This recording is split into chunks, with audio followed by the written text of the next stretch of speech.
DJ বাপি presentation. তাহলে মায়েরা মহাপ্রভু যাচ্ছে কোথায় দেখুন, যদি বুঝে বুঝে কীর্তন শোনে এর মতো আনন্দ আপনাদের সিরিয়ালেও নেই। সিরিয়ালে তবু দুঃখ আছে, আর এখানে যে দুঃখ আছে দুঃখের মধ্যেও আনন্দ। হ্যাঁ, তা মায়েরা দেখুন, গৌরী যাচ্ছে নবদ্বীপ থেকে পুরী ধাম। কোন পথে গেল পথটা একটু বলি। আমাদের নবদ্বীপ হয়ে কৃষ্ণনগর হয়ে দক্ষিণেশ্বর কালীঘাট, আমাদের হাওড়া দক্ষিণেশ্বর কালীঘাট মায়ের মন্দিরে প্রণাম করলো। কেন প্রণাম করতে ঢুকলো? সারা পৃথিবীর মঙ্গল করবে তো, তাই দুই মায়ের আশীর্বাদ কিন্তু চাই। গর্ভধারিণী মায়ের আশীর্বাদ নিয়েছে, এবার ভবতারিণী মায়ের আশীর্বাদ নিল। নিয়ে 24 পরগনায় বারুইপুর, জানতেন না? না, বারুইপুরে একটা জায়গা রয়েছে বলে দি,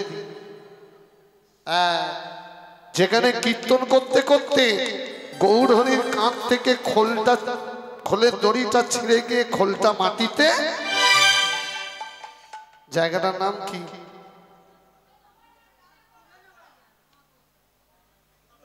হ্যাঁ ঠিক, জায়গাটার নাম হচ্ছে কীর্তন খোলা। খোল ভেঙে গেল। দেখবেন এখন সেখানে উৎসব হয়, কীর্তনে মেলা বসে। কীর্তন খোলা গ্রাম, আগে নাম ছিল আদি সপ্ত গ্রাম, খোল ভেঙে গিয়ে হলো কীর্তন খোলা গ্রাম। সেইখান থেকে প্রভু হাঁটতে হাঁটতে 24 পরগনা দস্তিপুর আছে না, দস্তিপুর, হ্যাঁ দস্তিপুরের ওখান দিয়ে প্রভু নূরপুর খেয়াঘাট, নূরপুর হচ্ছে 24 পরগনা, আর নূরপুরের ওপার হচ্ছে হাওড়া জেলার গাদিয়ারা আছে না। নূরপুর পার হয়ে প্রভু হাওড়া জেলার গাদিয়ারায় ঢুকলো। গাদিয়ারার কাছে এসে এত নাচছে খোল বাজিয়ে, নদীর ধারে খোলটা বাজাতে বাজাতে প্রভু আবার পা হড়কে গিয়ে, দেখতে যদি চান চলে যান আমাদের বাড়ির সামনে। হ্যাঁ, জায়গাটার নাম হলো গাদিয়ারার পাশে, যেখানে পা হড়কে পড়ে গেল। যে গাছের গোড়ায় মহাপ্রভু পড়ে গেছিল সেই গাছটা এখনো বেঁচে আছে, যার নাম তমাল গাছ। তমাল গাছ। আর যে গাছের গোড়ায় প্রভু পড়ে গেল সেই জায়গাটার নাম কি হলো কি না জানেন না? ওই যে পা পিছলে পড়ে গেল, তাই তার নাম হলো পিছল দহ। কি না? পিছল দেহ নিয়ে পড়ে গেল, তাই নাম হলো পিছল দহ। সেখান থেকে প্রভু আমার হাওড়া জেলা হয়ে, হাওড়া জেলার শেষে রূপনারায়ণ নদী, রূপনারায়ণ নদী পার হয়ে প্রভু আমার মেদিনীপুরে মাটিতে ঢুকলো, যেটাকে বলা হয় কোলাঘাট। রূপনারায়ণ এপার হাওড়া, ওপার মেদিনীপুর। মেদিনীপুর হয়ে প্রভু উড়িষ্যার পুরী ধাম চলে যাচ্ছে। এবার বলি মায়ের এখানে পুরী ধাম কজন গেছেন হাত তুলুন তো দেখি। জাননি বাবা?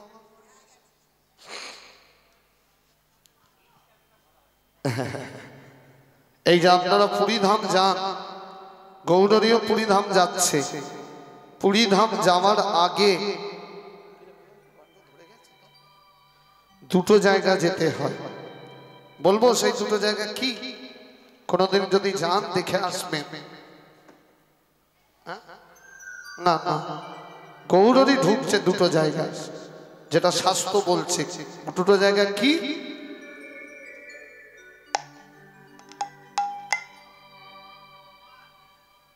ঠিক আছে ভাই?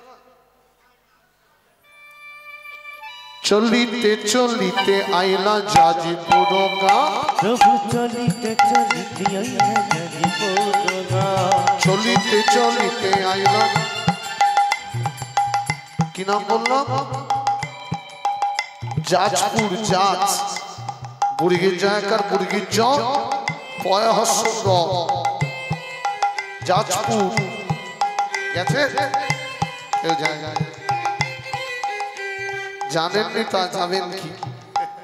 এই জানলেন সেখানে বিখ্যাত মূর্তি আছে। কি নাম? 10 অবতারের এক অবতার। কি নাম? বরাহ।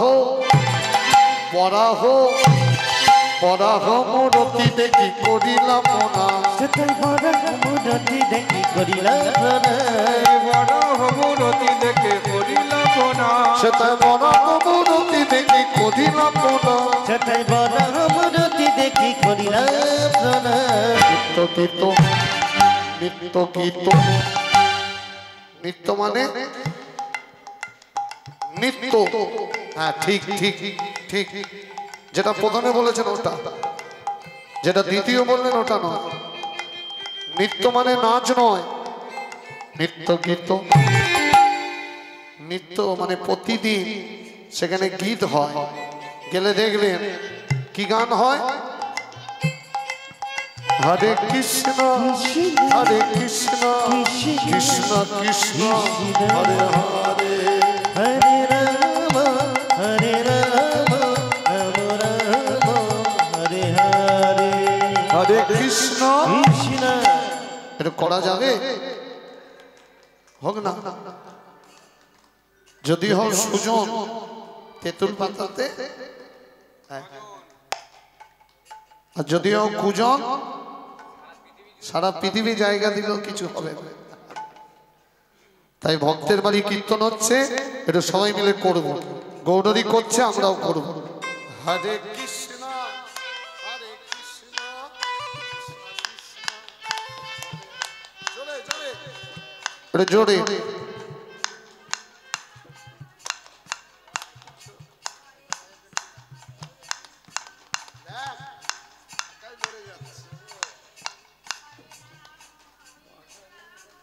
বাহ বাহ, যাক মায়ের মঙ্গল হোক। আপনারা দিলেন না, এবার বলি কেন আপনাদের দিয়ে করাচ্ছি শুনে নিন। এই যে এত সুন্দর আসর সাজিয়েছে দেখুন, ফুল। এই ফুলটা কে দিয়েছে? ফুলটা কে দিয়েছে? দাদা তো কিনে এনেছে। ফুলটা তো দাদা দেয় না, ফুলটা দোকানিও দেয় না। ফুল দেয় গাছ, বৃক্ষ। যে বৃক্ষ ফুল দিল বলে তুমি এত সুন্দর আসর সাজালে, সে কিন্তু হরিনাম করতে পারে না। কিন্তু তার কি রয়েছে? এই যে আপনারা জোরে জোরে কীর্তন করলেন, বিখ্যাত বাঙালি বিজ্ঞানী আচার্য জগদীশ চন্দ্র বসু বহুদিন আগে বলে গেছে, গাছেরও পান আছে, গাছেরও কান আছে।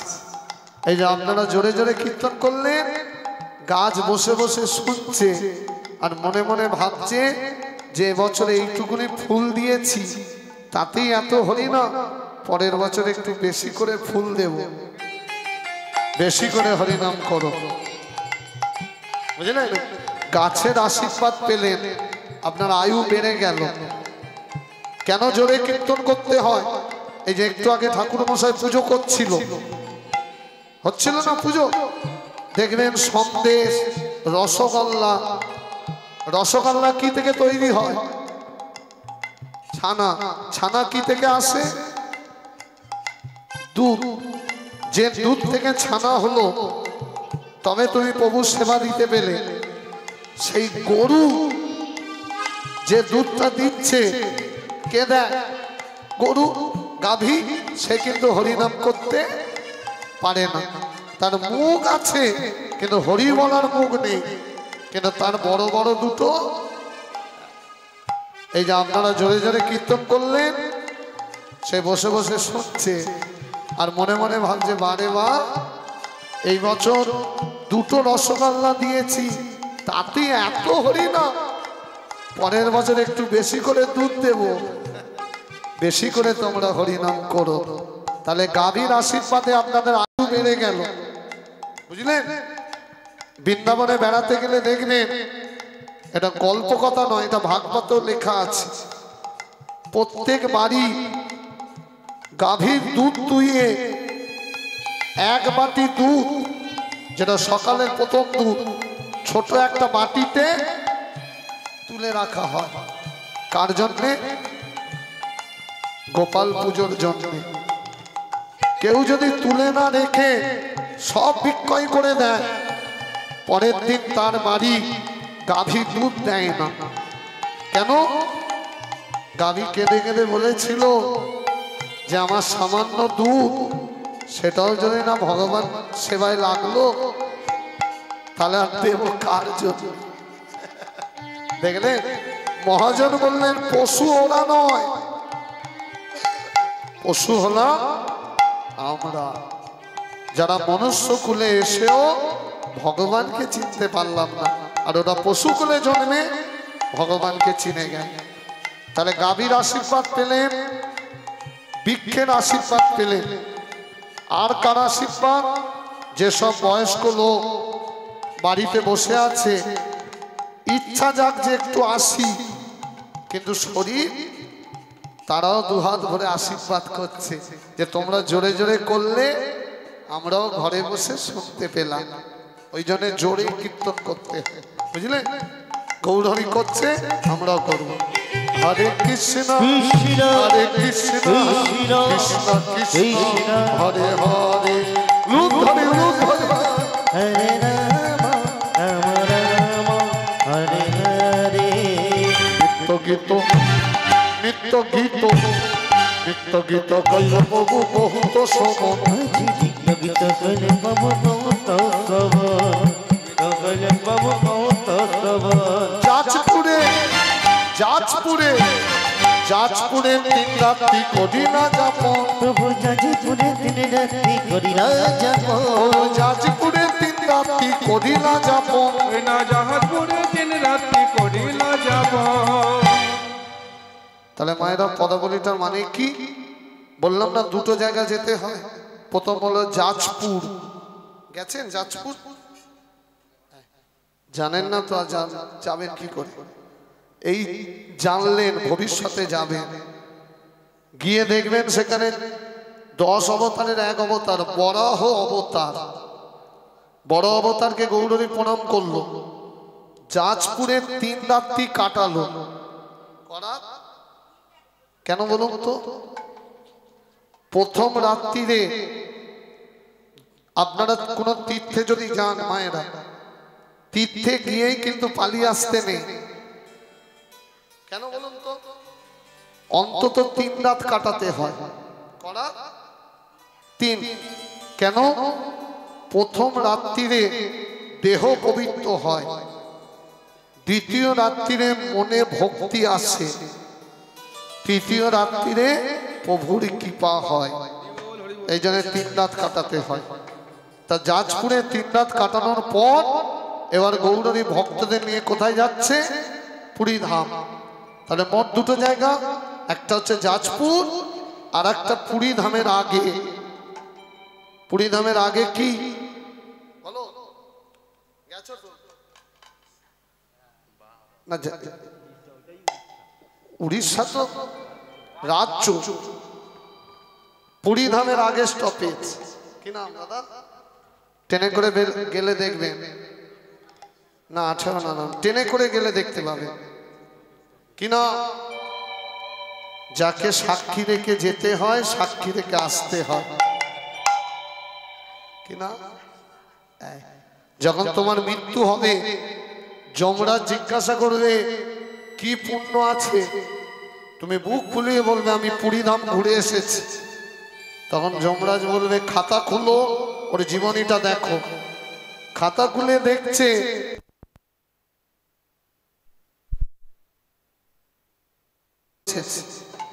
বলবে, খাতা খুলে দেখবে তোমার জীবনীর খাতা তার কাছে আছে। খাতা লেখে কে? চিত্রগুপ্ত। তুমি যখন পুরীধাম গেছলে তখন চিত্রগুপ্ত ঘুমিয়ে পড়েছে। তাহলে তোমার জীবনীটা লেখা হয়নি। তখন যমরাজ বলবে এই দেখো তোমার সাদা, কোথায় তুমি ঘুরেছো, তুমি মিথ্যে বলছো।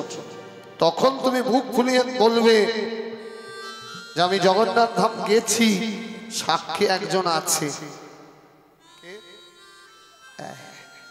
সাক্ষী আছে, সাক্ষী গোপাল, যাকে সাক্ষী রেখে জগন্নাথ ধাম যেতে হয়, সাক্ষী রেখে আসতে হয়। তাই গৌর হরি আজকে সেই সাক্ষী গোপালে ঢুকছে। কত কি আইলা দেখিতে সাক্ষী গোপালে, প্রভু সাক্ষী গোপালে রে, সাক্ষী গোপালে প্রভু কটকিয়া দেখিতে সাক্ষী গোপালে রে, ওইটা গোপাল মূরতি দেখি নাচিছে নচিতে, প্রভু গোপাল মূরতি দেখি নাচিছে নাচিতে, ওইটা গোপাল মূরতি দেখি নাচিছে নচিতে, প্রভু গোপাল মূরতি দেখি নাচিছে নাচিতে। পাশে কেন রাধা নয়, পাশে কেন রাধা নাই, পাশে কেন রাধা নয়, পাশে কেন রাধা নাই, বলো বলো দাদা নিতাই, পাশে কেন রাধা নাই, বলো বলো দাদা নিতাই, পাশে কেন রাধা নাই, গোপাল মূরতি দেখি নাচিছে নচিতে, প্রভু গোপাল মূরতি দেখি নাচিছে নাচিতে, ওইটা গোপাল মূরতি দেখি নাচিছে নচিতে। গোপাল আই গৌর হরি ও। নাচিতে। তাহলে পদাবলীটির মানে কি? কটকে আইলা দেখিতে সাক্ষী গোপাল। এখানে কজন সাক্ষী গোপাল বেড়াতে গেছেন? হাত তুলুন। গেছেন? গেছেন মা? ঠিক ধরেছে। সাক্ষী গোপাল বেড়াতে গেলে দেখবেন, সাক্ষী গোপাল মানে কিন্তু নাড়ু গোপাল নয়। সাক্ষী গোপাল মানে কৃষ্ণ গোপাল।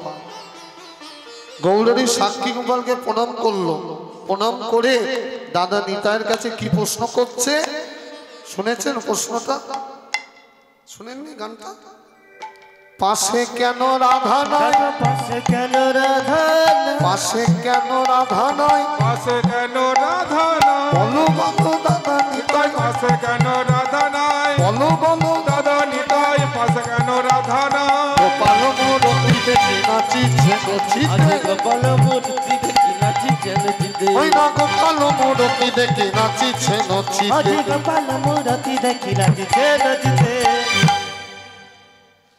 তাহলে কি প্রশ্ন করলো? পাশে কেন?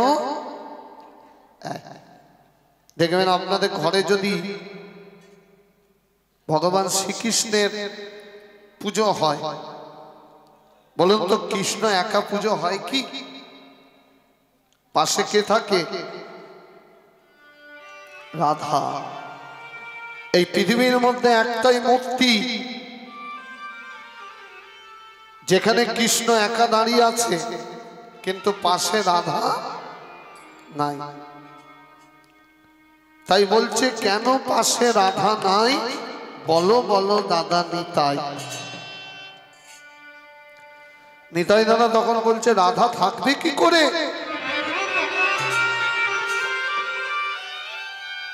ভগবান কৃষ্ণ গোপাল তো ভক্তের ভক্তির টানে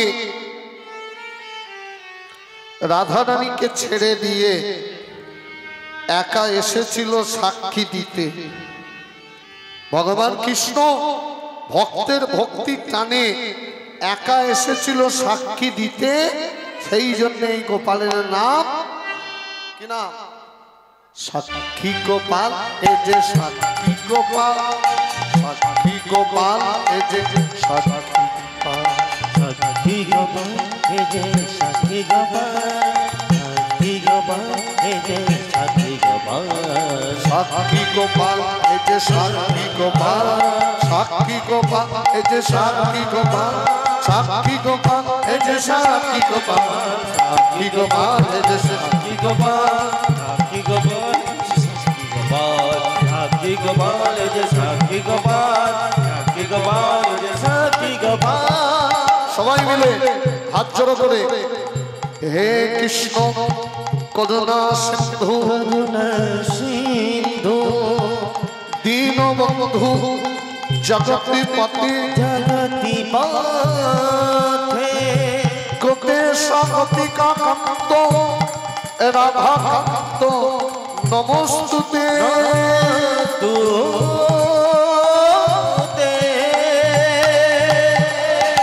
নমস্তে ভগবতে বাসুদেবায় গোবিন্দায় নমো নমো নমস্তে ভগবতে বাসুদেবায় গোবিন্দায় নমো নমো নমস্তে ভগবতে বাসুদেবায় গোবিন্দায় নমো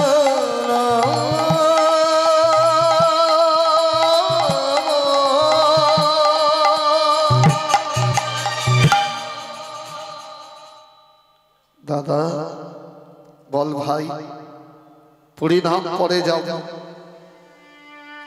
আগে তুমি আমাকে বলো যে গোপালের নাম কেন সাক্ষী গোপাল নিতাই দাদা বলছে নিমাই আজকে যেমন তোর মনে এই প্রশ্ন জেগেছে যে রাধা ছাড়া তো কৃষ্ণের পুজো হয় না আমি যেদিন প্রথম এখানে এসেছিলাম দাদা তুমি কবে এসেছিলে বলে শোন আমি তোর আগে সন্ন্যাসী হয়েছি নিতাই দাদা কিন্তু নিমাইয়ের আগে সন্ন্যাসী হয়েছিল 12 বছর আগে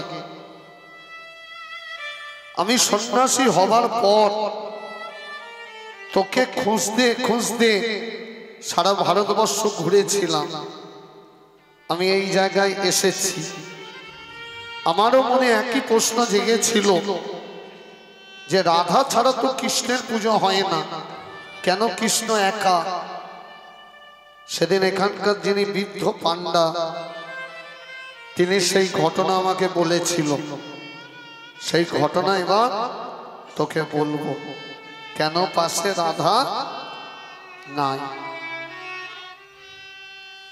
এবার আপনারা শুনুন কেন এর নাম সাক্ষী গোপাল নিমাই আর নিতাই দুই ভাই গাছের তলায় বসেছে নিতাই দাদা সেই ঘটনা নিমাইকে বলছে তবে মায়েরা বাবারা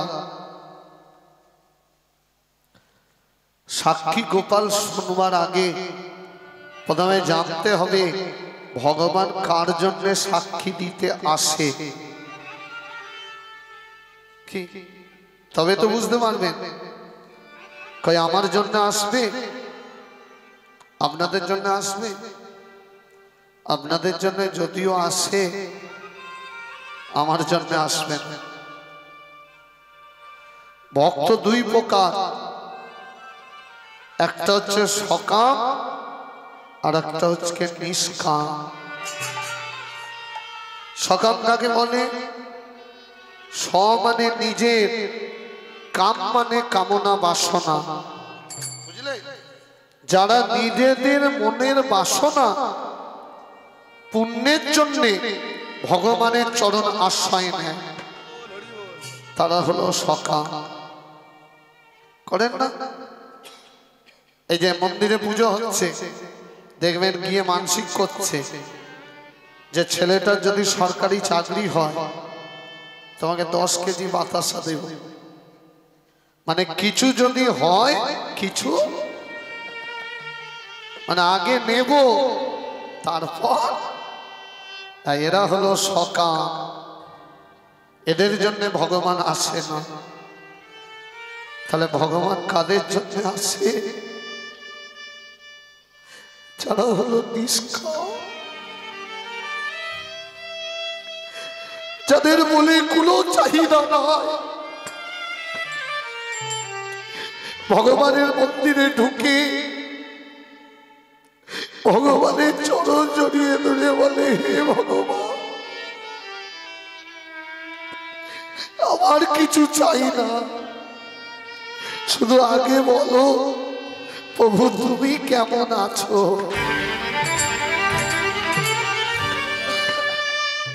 ও মায়েরা আপনারা বুকে হাত দিয়ে বলুন তো কোনদিনও এই কথা বলেছেন ভগবানকে যে আমার কিছু চাই না তুমি কেমন আছো আগে বলো বলি বাবা আমরা শুধু কি শুনে নিন, যারা প্রকৃত ভক্ত হয় না তারা কোনোদিনও বাড়ি গাড়ি টাকা পয়সা চায় না। তারা যদিও চায় ভগবানের কাছে বলে, প্রভু দাও, কি দেব? পৃথিবীতে যত দুঃখ আছে সব তুমি আমার মাথায় দাও। কেন? বলে, প্রভু আমি জানি বাড়ি গাড়ি টাকা পয়সা হয়ে গেলে আমি অহংকারে পরিপূর্ণ হয়ে যাব, আমি তোমায় ভুলে যাব। আর যদি তুমি দুঃখ দাও, যত কষ্ট দেবে ততই বেশি হাত গৌর বলে ডাকবো। তাই গৌর হরি বল। যারা দিন রাত শুধু চোখের জলে কাঁদে তাদের জন্যই ভগবান সাক্ষী দিতে আসছে, এখনো আসে ধরিত্রীর বুকে, যদি তুমি ডাকার মতো ডাকতে পারো। পাষাণ ভাবিয়া ডাকিছ যাহারে, সে তো পাষাণ নয়, ডাকার মতো ডাকলে পরে পাষাণও গলিয়া যায়। এবার নিতাই দাদা সেই ঘটনা নিমাইকে বলছে, এবার আপনারাও শুনুন। প্রথমে জানতে হবে, যেখানে এখন সাক্ষী গোপাল আছে সেটা পূর্বে মানে আগে কি ছিল? আগে ছিল একটা ছোট গ্রাম, গ্রামটার নাম কি? সেখানে দুজন ব্রাহ্মণ থাকতো, একজন সকাম আর একজন নিষ্কাম। তবে মায়েরা, এবার যে ঘটনাটা আপনাদের শোনাবো, যদি একটু কষ্ট করে শুনে নিতে পারেন না, আশা করছি বুড়ো বয়সে ছেলে আর বৌমাদের হাতে লাঠি ঝাঁটা খাবেন না। বুড়ো বয়সটা সাংঘাতিক, এখন করবে চালাকি আর শেষের দিনে বুঝবে জ্বালা। তাহলে প্রথমে বলি গ্রামটার নাম কি, তারপর দুটো ব্রাহ্মণের নাম বলবো, একজন সকাম একজন নিষ্কাম। কি নাম গ্রামটা? গ্রন্থ কি বললো? চৈতন্য চরিতামৃত কি বললো? বিদ্যানগরে গ্রাম।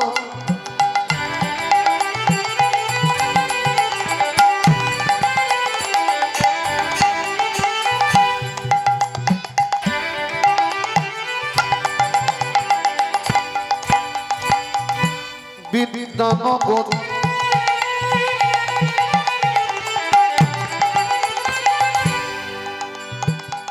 তাহলে মায়েরা গ্রামটার নাম কি বললাম শুনেছেন তো? বিদ্যানগর।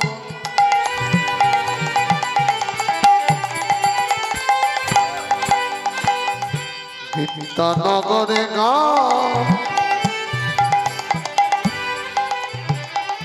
প্রবীণ নাম,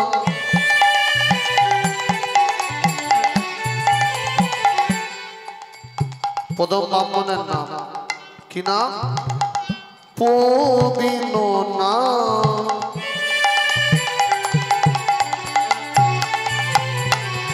বোঝালেন কলি যুগের ভক্তের ভগবান। তাই হরি বিদ্যানগরী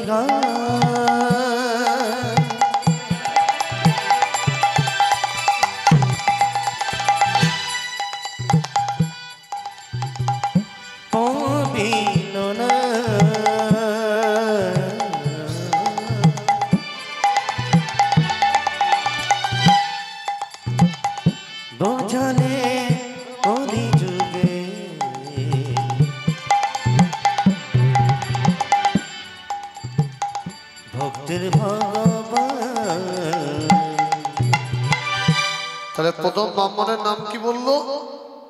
আস্তে বুঝতে পারেননি? প্রবীণ ব্রাহ্মণ। হ্যাঁ, বয়স হচ্ছে 80 বছর। যে ছিল সকাম। এই গ্রামে আর একজন ব্রাহ্মণ ছিল, কি না? ও সে নবীন নামে, ও নবীন নামে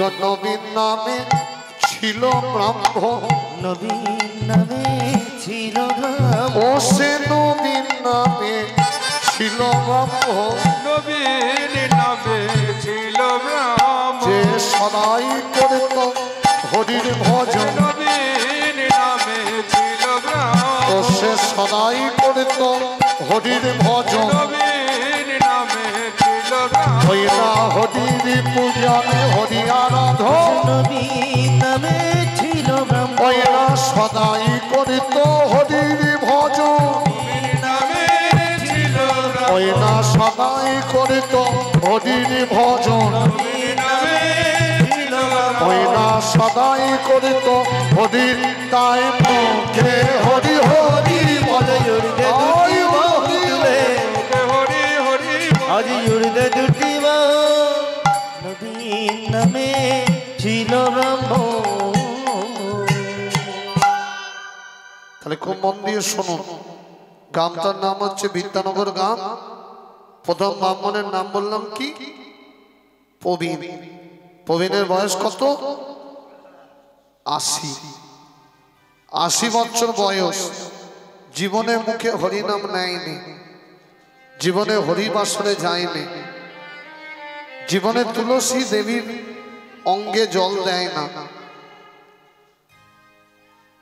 আর হরিবাসরে বসা তো দূরের কথা, সারা জীবন সংসার সংসার করে জীবনটাকে শেষ করে দিল।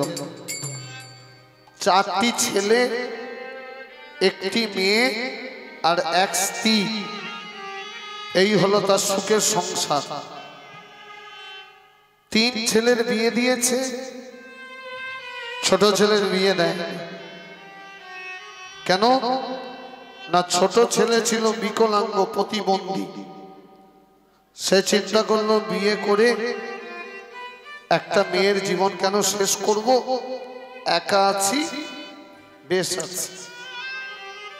3 ছেলের বিয়ে দিয়েছে, ছোট ছেলের বিয়ে দেয়নি। যা টাকা পয়সা ছিল একটা বড় বাড়ি তৈরি করেছে, তারপরে যা টাকা পয়সা বেঁচেছে 4 ছেলেকে সমান ভাগে ভাগ করে দিয়ে দিয়েছে। মানে নিজের সম্বল বলে কিছু রাখেনি। এই হলো প্রবীণের চরিত্র, যার বয়স 80। আর এই বিদ্যানগর গ্রামে একটা ছোট নদী বয়ে গেছে। নদীটার নাম কি? চন্দ্রভাঙা নদী। সেই নদীর ধারে ছিল একটা ছোট রাধা মাধবের মন্দির। সেই রাধা মাধবের মন্দিরে সেবা দিত 30 বছরের নবীন ব্রাহ্মণ, যার বয়স হচ্ছে 30। গুলিয়ে ফেলবেন না যেন, একজনের বয়স 80 আর একজনের 30। একজনের নাম প্রবীণ। প্রবীণ মানে বয়সে বেশি, আর নবীন মানে কচি বয়স। বাল্যকালে বাবা মা মারা গেছে, সে ছিল অনাথ। যা ভিক্ষা করে পেত তাই রাধা মাধবের সেবা দিয়ে সে প্রসাদ করে পেত। কোনদিনও ভগবানের কাছে কিছু চায়নি, সে ছিল নিষ্কাম। আর বৃদ্ধ প্রবীণ হচ্ছে সকাম। এদিকে দেখুন 80 বছর বয়স হয়ে গেল, বৃদ্ধের মনে একটা ইচ্ছা জাগলো। কি ইচ্ছা? যে আমার শরীরের যে অবস্থা, 80 বছর তো হয়ে গেল, আর 2 দিন পর তো আমার মৃত্যু হবে। ওপারে যখন যাব ভগবান জিজ্ঞাসা করবে কি পুণ্য আছে দেখাও। আমি কি দেখাবো? সারা জীবন সংসার করে মরেছি। সংসার করা তো আর পুণ্যের কাজ নয়, সংসার হলো দায়িত্ব, কর্তব্য। তাহলে পুণ্য কোনটা? সংসারের মাঝে থেকেও তুমি যখন দিনান্তে একবার হরি বলে ডাকবে। কি বাবা, তাই গৌর হরি বল। তাহলে বৃদ্ধের ৮০ বছর বয়স হয়ে গেল, মনে মনে চিন্তা করলেন যে এপারে সুখে আছি, তাহলে ওপারেও তো সুখ চাই। তাহলে বেঁচে থাকতে থাকতে কিছু পুণ্য করে যাব। কি পুণ্য? আমি কানে শুনেছি কেউ যদি একবার বেঁচে থাকতে থাকতে বৃন্দাবন ঘুরে আসতে পারে, তার নাকি মৃত্যুর পর বৈকুণ্ঠ প্রাপ্তি হয়। এখন বৃদ্ধ গালে হাত দিয়ে ভাবছে যে বৃন্দাবন না হয় খালি পায়ে গেলাম, ভিক্ষা করে না হয় খেলাম, কিন্তু কিছু টাকা তো চাই। যদি শরীর খারাপ হয়, যদি ওষুধ কিনতে হয়, তা নিজের টাকা তো কিছু নেই, 4 ছেলেকে সব দিয়ে দিয়েছে। তাহলে যাদেরকে এত কষ্ট করে মানুষ করলাম, তাদেরকে চাইলে নিশ্চয় পাবো। চলে গেল রাত্রি 10টার সময় বড় ছেলের ঘরে টাকা চাইতে। বড় ছেলের নাম কি? নামগুলো বলিনি এখনো, হ্যাঁ এবার বলবো। বড় ছেলের নাম নারায়ণ, মেজ ছেলের নাম রঘুনন্দন, সেজ ছেলের নাম মধুসূদন, ছোট ছেলের নাম বিপদ ভঞ্জন।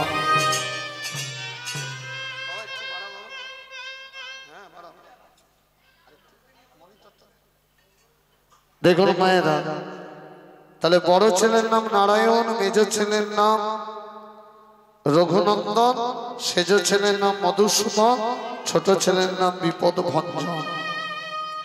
আর একমাত্র স্ত্রী যার নাম রেখেছে সাবিত্রী, আর এক কন্যা যার নাম হলো অহল্যা।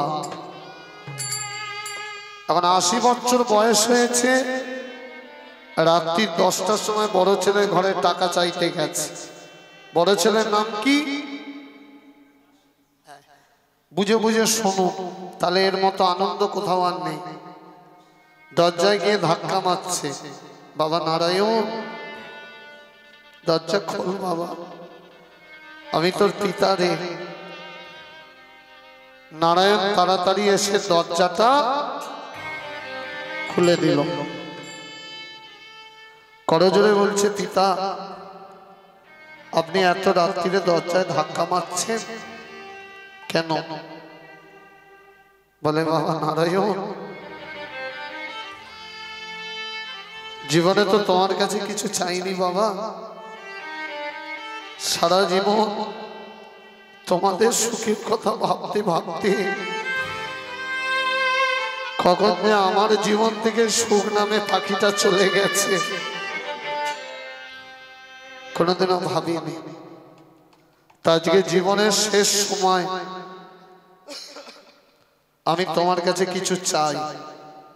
নারায়ণ বলল, বলুন পিতা কি চান? বলে, আমার ইচ্ছা একটু বৃন্দাবনে যাব। বলে, যান না, ঘুরে আসুন, বৃন্দাবন খুব ভালো জায়গা, যান। বলে, দেখো বাবা, বৃন্দাবন না হয় খালি পায়ে গেলাম, কিন্তু ওষুধ কিনতে তো টাকা লাগবে। পথে যদি শরীর খারাপ হয়, যদি বেশি বাড়াবাড়ি হয়, তখন তো কিছু টাকা নিয়ে কোথাও হসপিটালে হলেও ভর্তি হতে হবে। বয়স হয়েছে, তাই তুমি আমার বড় ছেলে, তোমার কাছে আমি কিছু খরচের আশা করি। নারায়ণ কি বলল জানেন মা? নারায়ণ বলল, পিতা আমার তো টাকা পয়সা কিছু নেই। এত টাকা রোজগার করো, সব কোথায়? বলে, সব টাকা তো লক্ষ্মীর ঝোলায়, ওখান থেকে তো তোলা যাবে না। লক্ষ্মীর ঝোলায় মানে বলো?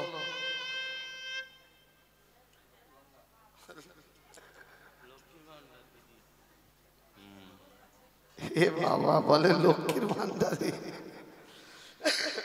ঠিকই বলেছে। নারায়ণের বউকে তাই বলছে আমার যা টাকা সব লক্ষ্মীর ঝোলা। তখন বৃদ্ধ বলছে তাহলে লক্ষ্মীর ঝোলা থেকে কিছু তুলে আমার হাতে দাও। তখন নারায়ণ বলছে পিতা কিছু মনে করবেন না, লক্ষ্মীর একটা বাজে স্বভাব, লক্ষ্মী একদম টাকা বাজে খরচ করে না। লক্ষ্মীকে চাইলে যদিও দিত, বৃন্দাবনের নাম শুনলে দেবে না। ও বৃন্দাবনে যাওয়াটা তোমার কাছে বাজে খরচ, মানে আমার কাছে নয়, লক্ষ্মীর কাছে।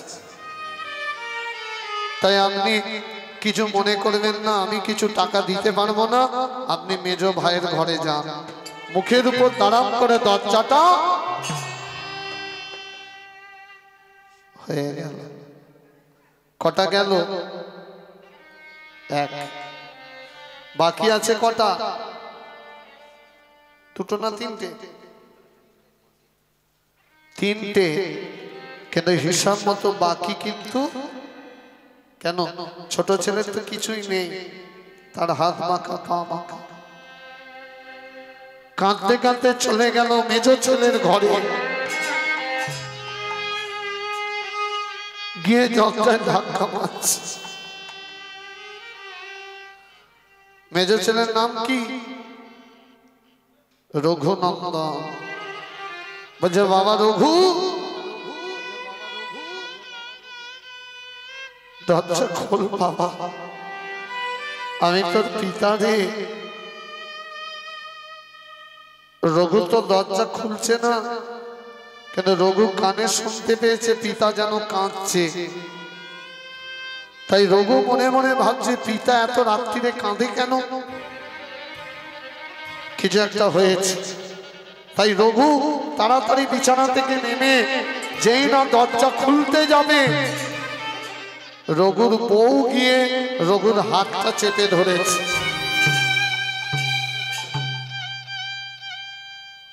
কোথায় যাচ্ছ?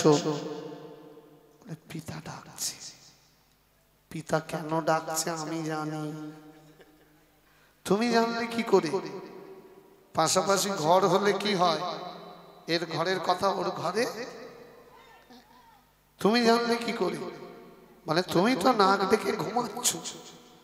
আমি কি শুনলাম জানো, একটু আগে দাদার ঘরের দরজায় ঠক ঠক,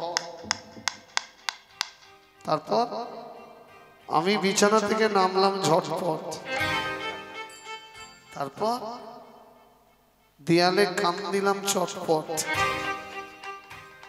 দেখবেন কিছু মেয়েদের স্বভাব আছে, এর ঘরের দরজা ওর ঘরে আছে না? আপনাদের পাশে কারো নেই বলুন?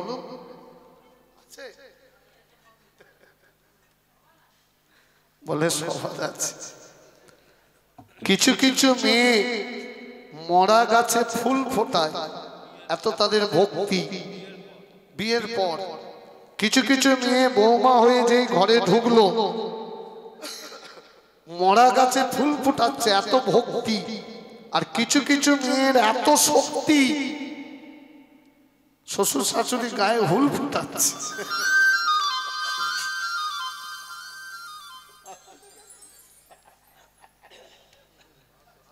মা এসে জ্বালায় জ্বলছে না। কিছু কিছু মেয়ের দেখবেন মরা গাছে ফুল ফুটি দেয়, এত ভক্তি। আর কিছু মেয়ের এত শক্তি, ঘরে ঢুকেই শ্বশুর শাশুড়ির গায়ে হুল ফুটায়। কি মা? যারা ফুল ফোটায় তাদের বলে পত্নী, যারা মরা গাছে ফুল ফোটায় তাদের বলে পত্নী, আর যারা ঢুকেই শ্বশুর শাশুড়ির গায়ে হুল ফোটায় তাদের বলে পেতনি।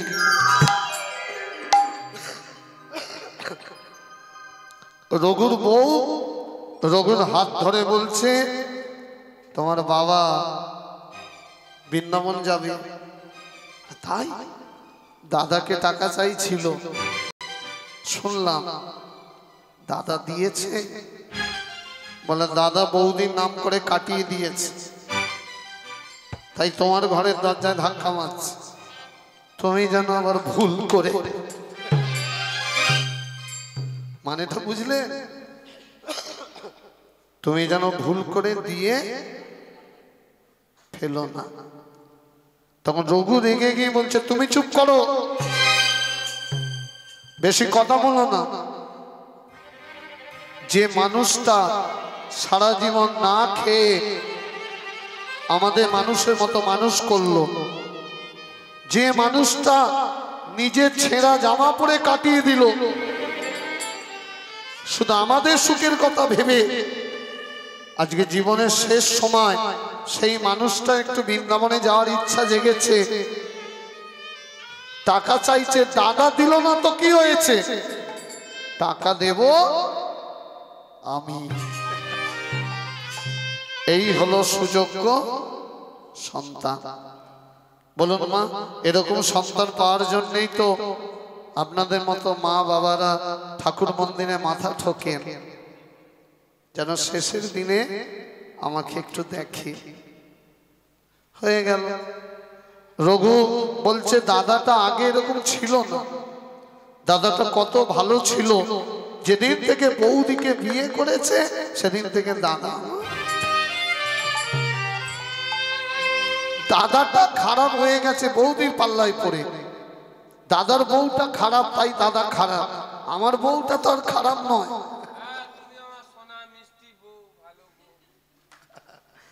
রঘু বলছে তুমি আমার সোনা বউ। তখন রঘুর বউ মনে মনে ভাবছে স্বামী গো, তুমি তো জানো না আমি সোনা না হিরে না চুনি, একবার টাকা দাও তারপর দেখাবো আমি কি জিনিস।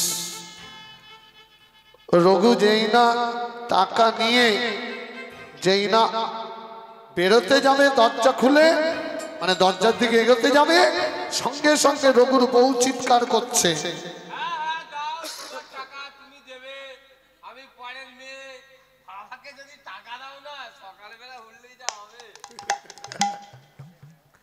হ্যাঁ, এরকম সংসারও আছে, আছে না? রঘুর বউ বলছে স্বামী তোমার টাকা তুমি দেবে, আমি পরের মেয়ে। কেন স্বামী তুমি কি জানো আমার নাম কি? রঘু থেমে গেছে, কি বললে? বলে স্বামী তুমি কি জানো আমার নাম কি? কি মায়েরা জানে রঘুর বউয়ের নাম কি?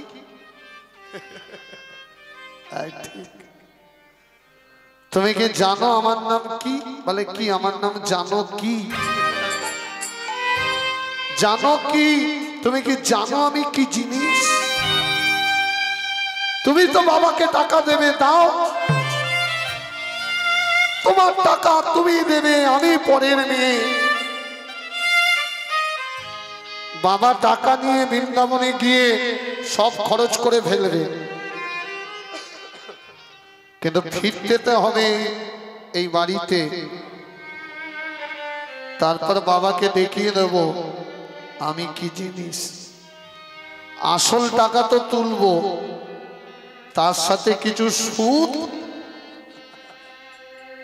এখন রঘু মনে মনে ভাবলো যে বাবার বয়স হয়েছে, এই বয়সে যদি ছেলে আঘাত করে তবু সহ্য করে ফেলবে, কিন্তু যদি বৌমা আঘাত করে বাবার বাঁচবে না। আর দুদিন পর তো বাবা মরেই যাবে।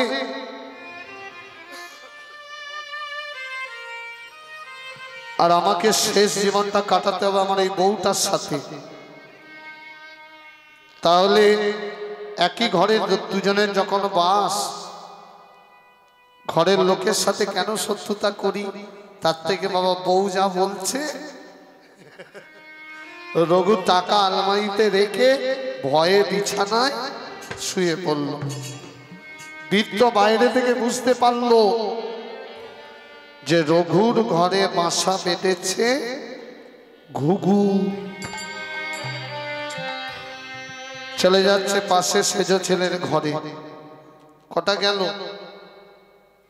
দুটো, বড় আর মেজ। 3 নম্বরে ঢুকছে। মায়েরা বাবারা, কথাটা হয়তো আপনাদের হাসি হাসি শোনাচ্ছি, তাই তো হয়তো আপনাদের শুনতে মজা লাগছে, কিন্তু একবার বুকে হাত দিয়ে বলুন তো বাবা, ও মা, একবার বুকে হাত দিয়ে বলুন তো, এরকম ঘটনা যদি কোনো পিতা মাতার জীবনে ঘটে,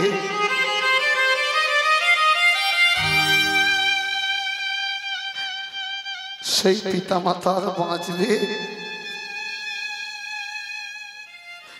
আর ভগবানকে জানাই যেন এত দুঃখ আমার শত্রুরও যেন না হয়। তাই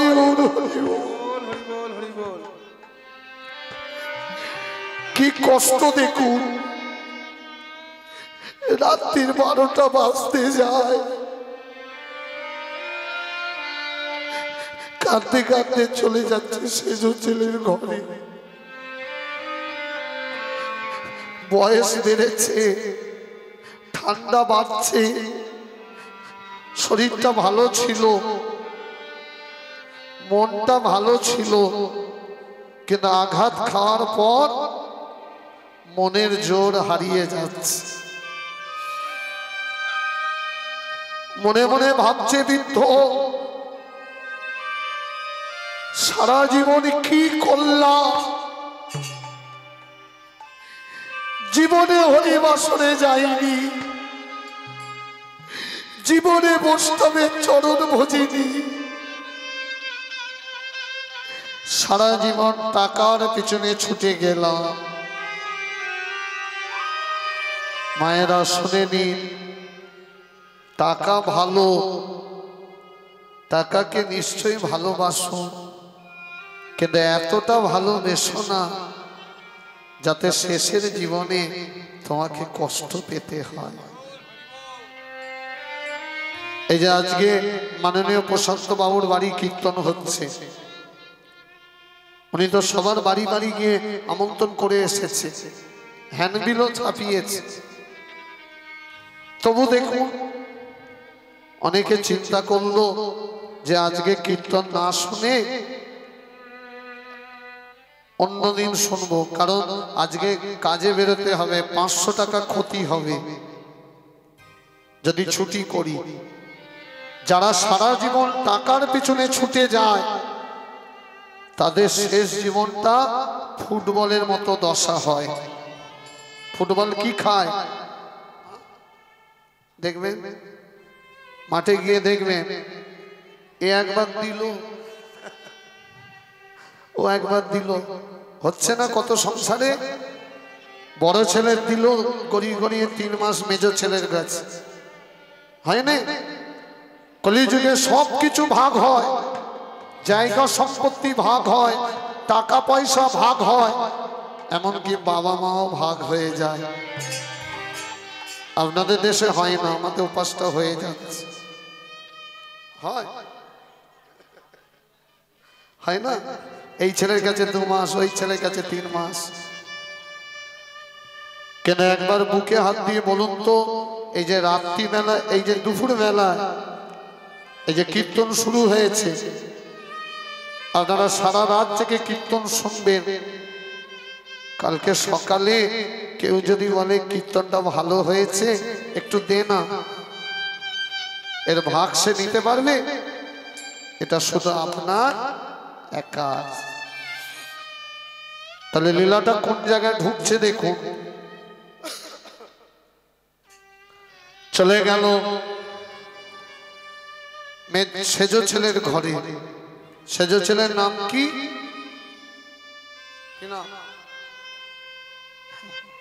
হ্যাঁ, ভুলে যাবেন আপনারা, ভুলে যান বলেই আমাদের ডাক পড়ে। তবে এমন ভাবে লীলাটা গাওয়া হচ্ছে, যদি মন দিয়ে শোনেন বাড়িতে গিয়ে লিখে ফেলতে পারবেন। বড় ছেলের নাম নারায়ণ, মেজ ছেলের নাম রঘুনন্দন।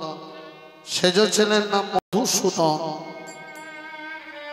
কাঁদতে কাঁদতে মধুসূদনের ঘরে গিয়ে ধাক্কা মারছে, বাবা মধু দরজা খোল বাবা, আমি তো পিতা। মধু তো দরজা খুললো না, কিন্তু মধুর বউ এসে দরজাটা, মধুর বউ করজোড়ে বলছে, পিতা আপনি আপনি এত রাত্রিরে কাঁদছেন কেন?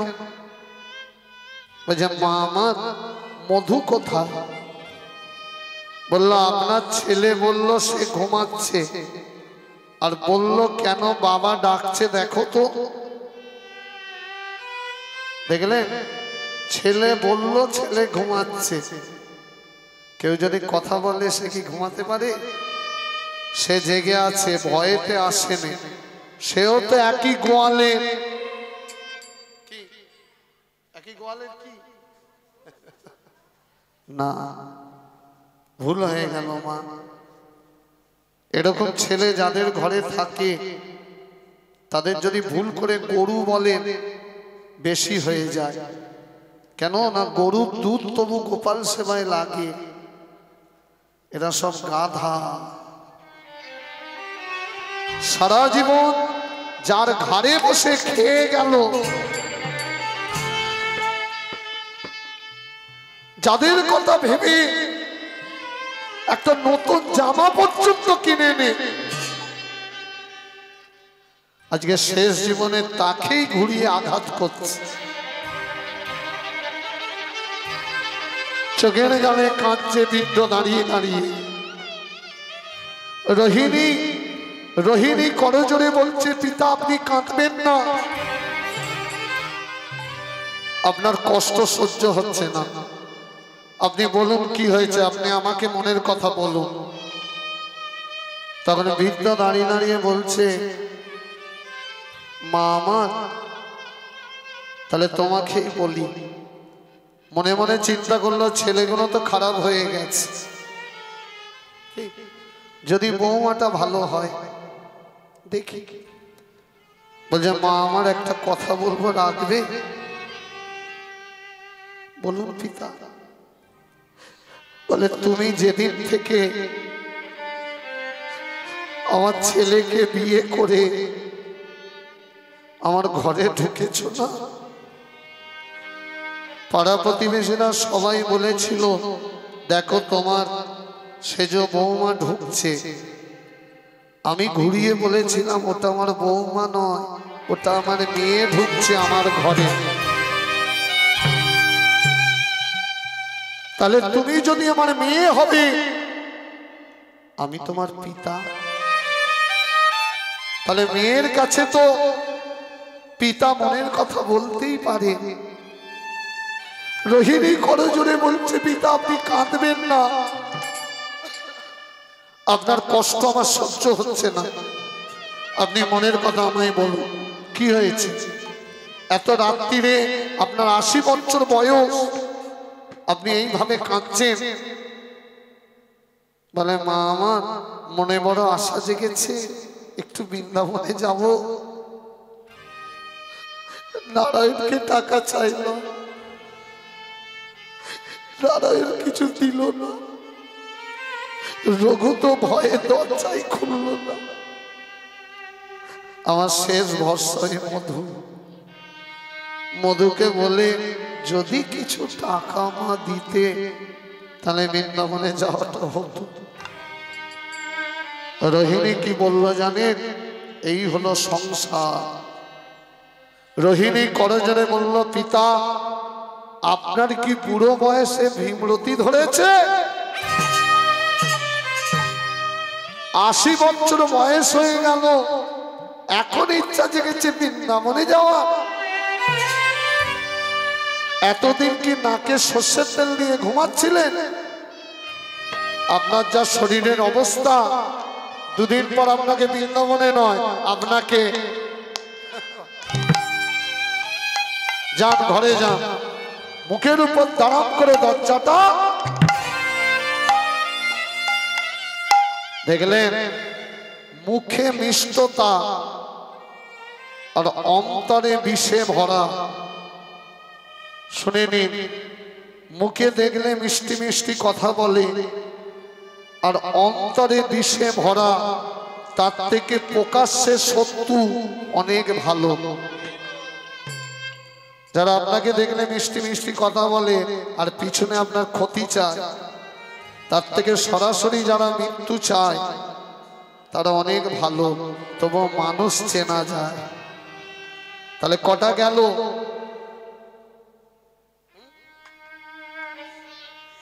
কটা গেল? 3। এলে হ্যাঁ, এই ভরসা।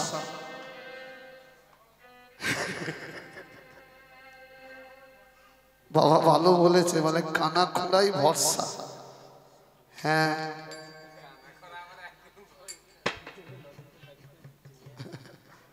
খুব মন দিয়ে জায়গাটা শোনো। রাত্রি 12টার সময় বৃদ্ধ ঘরে ঢুকছে। কেন? কেউ টাকা দিল না। মনে মনে চিন্তা করলেন, যাদের এতদিন ভালোবাসলাম তারাই আজ আমাকে পর করে দিল।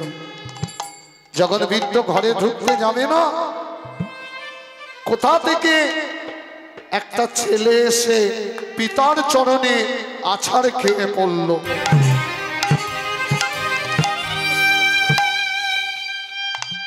বলেন তো মায়েরা, এই ছেলেটা কে? ছোট ছেলের কি ছিল? হাত মাখা, পা মাখা, তার শরীর অসুস্থ।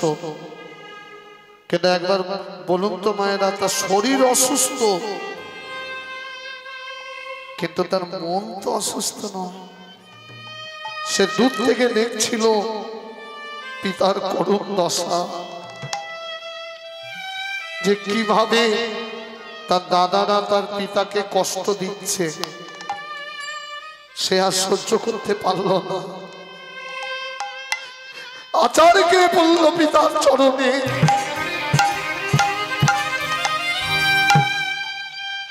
বৃদ্ধ পিতা বিপদ ভঞ্জনের মাথায় হাত দিয়ে বলছে, বাবা বিপদ ভঞ্জন, পিতা তুমি কাঁদছো কেন বাবা? বাঁকা হাতে পিতার চরণটা জড়িয়ে ধরে বলছে, পিতা দাদারা আপনাকে কিছু দিল না বলে আপনি এইভাবে চোখের জলে কাঁদছেন? আচ্ছা পিতা, আপনার বৃন্দাবনে যাওয়ার ইচ্ছা জেগেছে তো? বলে হ্যাঁ। আপনার টাকা দরকার তো? বলে হ্যাঁ। দাদারা টাকা দিল না তো কি হয়েছে? টাকা দেব আমি। তুমি কোথায় টাকা পাবে? তুমি তো কিছু কাজ করতে পারো না, তাহলে টাকা রোজগার করলে কি করে? বলে পিতা আপনি খেয়াল করে দেখুন, টাকা আমার আছে। মায়েরা লীলা শুরুতেই বলেছি টাকা আছে। কোথায় বলুন তো? যারা লীলা প্রথম থেকে শুনছেন, ঠিক বলিনি? বৃদ্ধ একটা বড় বাড়ি তৈরি করেছে, আর যা টাকা বেঁচেছিল 4 ছেলেকে ভাগ করে দিয়েছে। 3 ছেলে টাকা নিয়ে বাবাকে ভুলে গেল, কিন্তু যেটা অসুস্থ সে বলছে টাকা আপনারই তো টাকা, আপনি ভাগ করে দিয়েছিলেন আমায়। সেই টাকা কাঠের বাস্কে ঘরে রাখা আছে। আমার অর্থ যদি আপনার পরমার্থের কাজে লাগে আমার জীবন ধন্য হয়ে যাবে। এই হলো সংসার। যারা সুস্থ তারা টাকা দিল না, আর যে অসুস্থ হাত বাঁকা, পা বাঁকা, ভালো করে খেতে পারে